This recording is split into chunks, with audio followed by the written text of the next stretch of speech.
श्री शिवाय नमस्तुभ्याम। हर हर महादेव।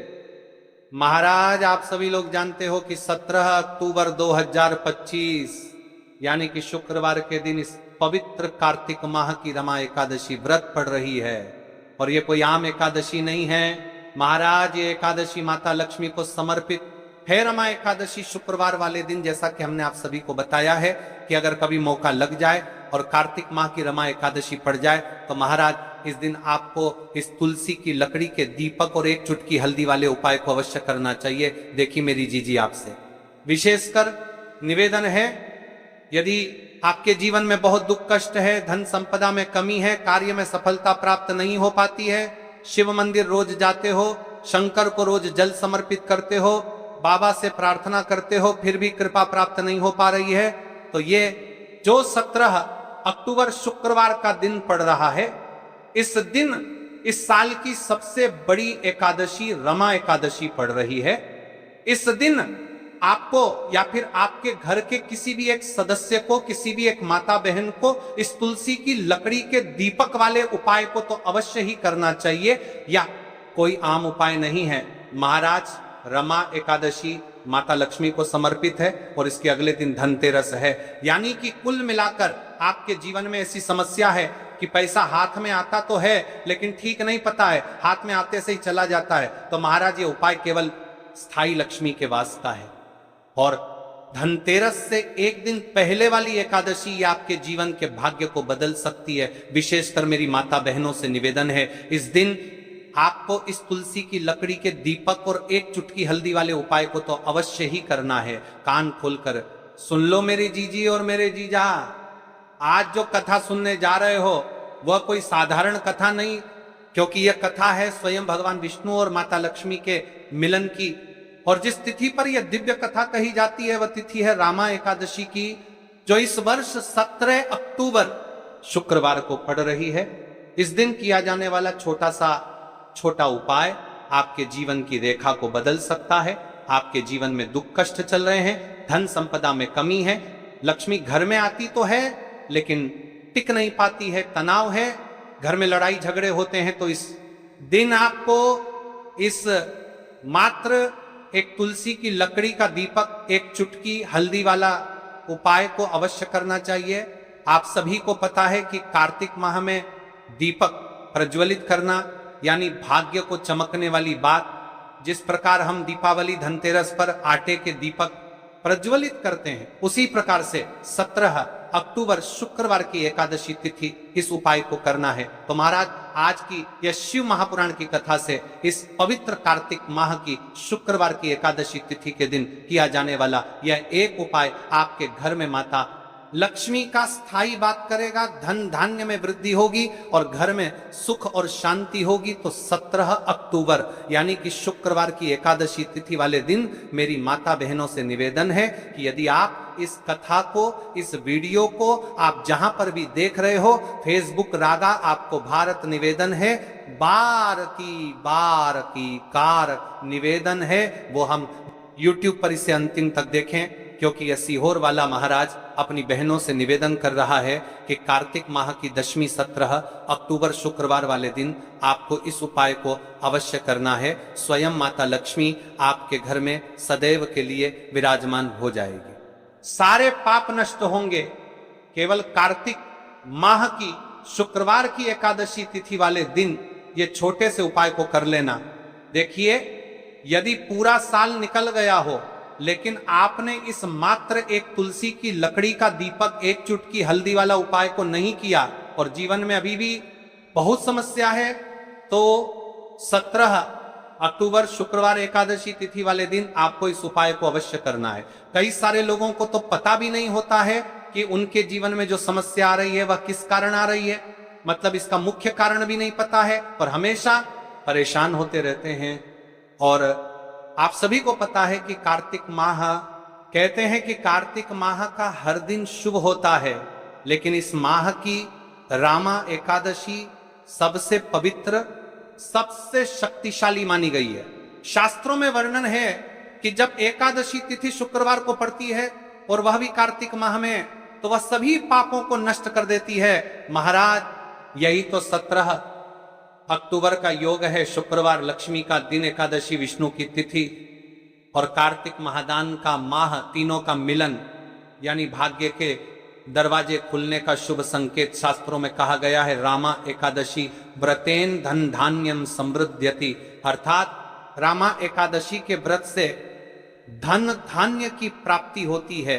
जो भक्त इस दिन व्रत रखते हैं या श्रद्धा से पूजन करते हैं उनके घर में कभी दरिद्रता नहीं ठहरती, क्योंकि यह वही तिथि है जब माता लक्ष्मी स्वयं कहती हैं मैं उस घर में वास करूंगी जहां मेरा स्मरण, मेरा पूजन और मेरा दीपक जलाया जाएगा। महाराज सोचो जरा, 17 अक्टूबर को जब रामा एकादशी का व्रत है तो उसके अगले ही दिन धनतेरस, यानी कि एक तरफ लक्ष्मी पूजा का आरंभ और दूसरी ओर दीपों का त्योहार आने को है।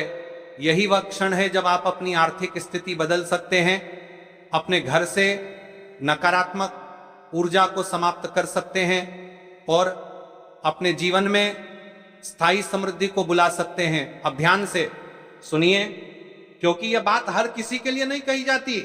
शास्त्रों में वर्णन है कि तुलसी पत्रं समर्पयेत दीपम तुलसी मूले दध्यात तत्र लक्ष्मी निवसति, अर्थात जो भक्त तुलसी की लकड़ी से दीपक बनाकर उसे प्रज्वलित करता है उसके घर में माता लक्ष्मी का स्थायी निवास होता है, क्योंकि तुलसी श्रीहरि की प्रिय हैं और शुक्रवार लक्ष्मी का दिन दोनों का संगर जी पत्तर रहे वो सभी कर रहे अद्भुत शक्ति का संगम बनाता है।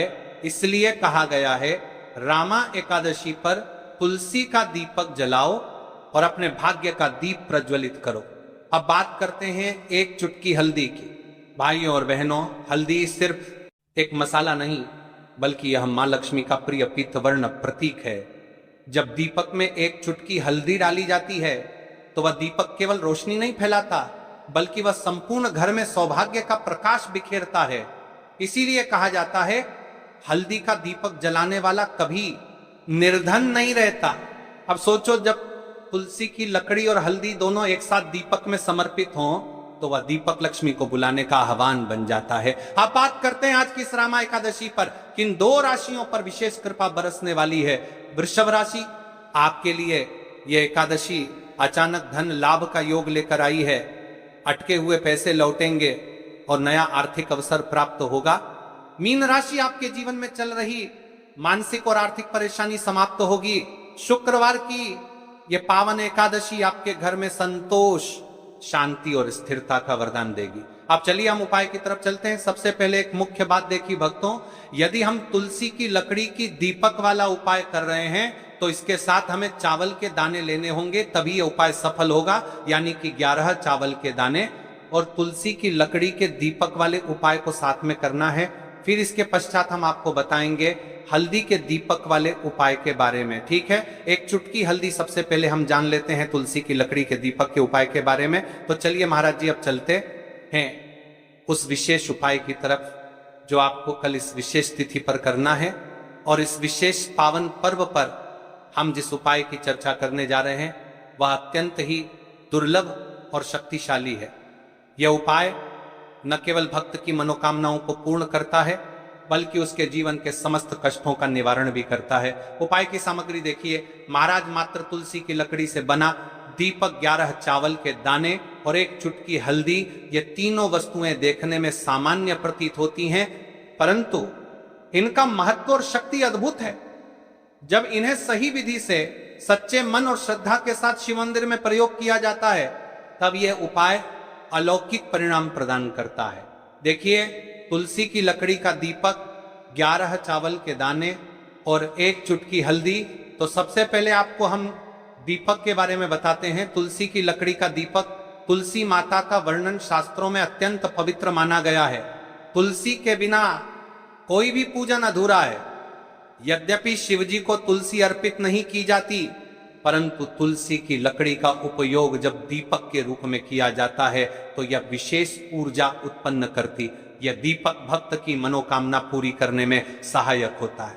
अब देखिए महाराज जी, 11 चावल के दाने का महत्व जानिए। चावल शुद्धता और समर्पण का प्रतीक है। हर दाना अखंडता और पूर्णता का द्योतक है। जब 11 चावल शिवलिंग पर अर्पित किए जाते हैं तो यह 11 इंद्रियों का नियंत्रण और शुद्धिकरण करता है। मात्र एक चुटकी हल्दी, हल्दी मां भगवती का प्रिय है और यह सौभाग्य, आयुर्वेद और पवित्रता का प्रतीक है। शास्त्रों में कहा गया है कि जहां हल्दी का प्रयोग होता है वहां मां लक्ष्मी का वास होता है। इसीलिए जब इस हल्दी का प्रयोग शिव मंदिर में किया जाता है तो यह शिव शक्ति और लक्ष्मी दोनों की कृपा प्रदान करता है। कई सारे लोग प्रश्न करेंगे कि महाराज जी, ना ही शिव जी को तुलसी समर्पित कर सकते हैं और ना ही इस उपाय को किया जाता है। तो देखिए, इस उपाय को आपको शिव मंदिर की चौखट पर करना है। ये जो दीपक हम प्रज्वलित करेंगे ये शिव मंदिर की चौखट पर करेंगे। तुलसी का संबंध आध्यात्मिक शांति, मानसिक स्थिरता और रोग नाश से है। जब तुलसी की लकड़ी का दीपक जलता है तो घर या मंदिर के आसपास की नकारात्मकता तुरंत दूर हो जाती है।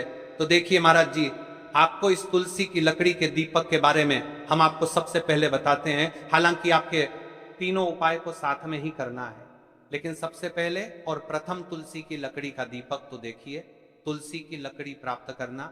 यदि घर में तुलसी का पौधा है तो उसकी जड़ के पास की नरम लकड़ी लेनी है। यदि घर में तुलसी का पौधा नहीं है तो बाजार से भी तुलसी की लकड़ी खरीदी जा सकती है। कई सारे घरों में तुलसी का वृक्ष नहीं होता है तो आप ये भी कर सकते हैं। ध्यान रहे, यदि आप किसी और के घर से ले रहे हैं तो उसे दक्षिणा अवश्य दें। बिना दक्षिणा के तुलसी लेना अशुभ माना जाता है। लकड़ी को तैयार करना, तुलसी की लकड़ी को छोटे टुकड़े में काटकर उसकी बत्ती बनानी है। उस बत्ती पर कपास रुई लपेटना है ताकि वह दीपक में ठीक से जल सके। अब यहां पर महाराज जी, कई सारे लोग प्रश्न करते हैं कि दीपक हमें आटे का लेना है या फिर हमें दीपक मिट्टी का लेना है। तो देखिए, आपको मिट्टी का दीपक का प्रयोग करना है क्योंकि हम तुलसी के लकड़ी के दीपक वाला उपाय कर रहे हैं। ठीक है, दीपक केवल मिट्टी का होना चाहिए। पीतल, कांसे या किसी और धातु का दीपक इस उपाय में उपयोग नहीं करना। मिट्टी का दीपक धरती तत्व का प्रतिनिधित्व करता है और यह शिव पूजन में सबसे उत्तम माना जाता है। अब देखिए महाराज जी, हमें तेल का किस प्रकार प्रयोग करना है। तो देखिए, तेल का प्रयोग इस दीपक में तिल का तेल या घी का प्रयोग करें। तिल का तेल पापों का नाश करता है और घी समृद्धि व शांति का वास कराता है। अब कई सारे लोग प्रश्न करते हैं कि महाराज जी, आपने हमें यह तो बताया ही नहीं कि कितने दीपक का उपाय करना है। आखिर दीपक कितने बने हैं। तो देखिए, कितने दीपक जलाने चाहिए। यदि समस्या बहुत बड़ी है, जीवन में गहरा संकट है, तो 5 दीपक जलाने चाहिए। यदि सामान्य कामना है तो 1 दीपक भी पर्याप्त है। हर दीपक जलाते समय यह भावना रखें कि हे भोलेनाथ, यह दीपक मेरी अंधकारमय जीवन राह को प्रकाशमय करे। जेके महाराज जी, तुलसी के लकड़ी के दीपक वाला उपाय है, यह कोई साधारण उपाय नहीं है। तो आपको अब देखिए महाराज जी, हम बात कर लेते हैं 11 चावल के दाने वाले उपाय के बारे में। ठीक है, 11 चावल का धार्मिक महत्व। महाराज जी, चावल अन्न केवल भोजन का साधन नहीं है, बल्कि इसे पूर्णता, शुद्धता और अखंडता का प्रतीक माना गया है। वेदों और पुराणों में अन्न को अन्न देवता कहा गया है। अन्नम ब्रह्मेति व्यजानात्, यह उपनिषद का कथन है, अर्थात अन्न स्वयं ब्रह्म है। इसीलिए जब भक्त शिवजी को चावल अर्पित करता है तो वह केवल एक दाना नहीं चढ़ाता, बल्कि अपनी आत्मा और जीवन का समर्पण करता है।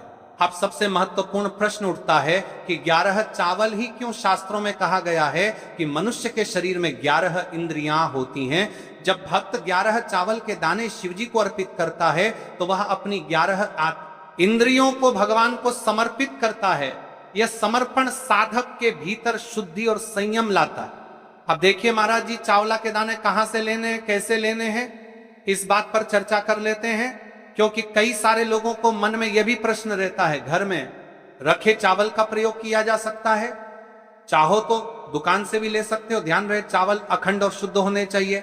टूटे हुए दाने अशुभ माने जाते हैं। 11 दानों को अलग करके छोटे डिब्बे या पुड़िया में सुरक्षित रखना है चावल अर्पण की विधि। अब सुनिए महाराज जी, 11 चावल के दानों का प्रयोग कैसे करना है।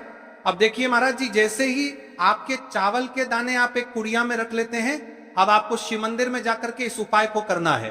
तो देखिए, आप एकदम स्वच्छ जल से नाहट होकर के शिव मंदिर पहुंचे और आपको इस मंदिर की गोरी गोरी है, उपाय को करना है। तो देखिए, कई सारी मेरी अन्य माताएं बहनें रहती हैं जो शिव मंदिर में जाती से ही दूसरी अन्य माता बहनों से सामग्री मांगने लगते हैं, जैसे कि ओ जीजी अपने बेलपत्र लाए हो, क्या एक दिन आज मैं लाना भूल गई, वो जीजी थोड़े से फूल दे दो। तो देखिए, आपको शिव मंदिर में जाकर के ये नहीं करना है, आप सिर्फ अपनी सामग्री से उपाय कीजिए और घर आ जाइए।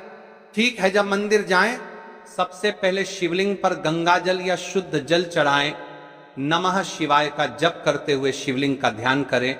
अब सबसे पहले एक चावल का दाना गणेश जी के स्थान पर अर्पित करें, क्योंकि गणेश जी बिना हर कार्य अधूरा है। इसके बाद शेष 11 दानों को दूर पर रहा है, एक एक करके शिवलिंग पर अर्पित करें। हर दाना चढ़ाते समय मन में एक एक प्रार्थना करें, जैसे पहला दाना है शिव, मेरे जीवन से रोग दूर करो। दूसरा दाना है महादेव, मेरे घर में सुख समृद्धि लाओ। तीसरा दाना है भोलेनाथ, मेरे संतानों को रक्षा दो। चौथा दाना, मेरे व्यवसाय नौकरी में सफलता दो। पांचवा दाना, मेरे परिवार में एकता बनी रहे। इसी तरह हर दाने पर अपनी मनोकामना रखनी है, भावनाओं की शक्ति। महाराज जी, ये ध्यान रखना बहुत जरूरी है कि चावल अर्पण करते समय मन शुद्ध होना चाहिए।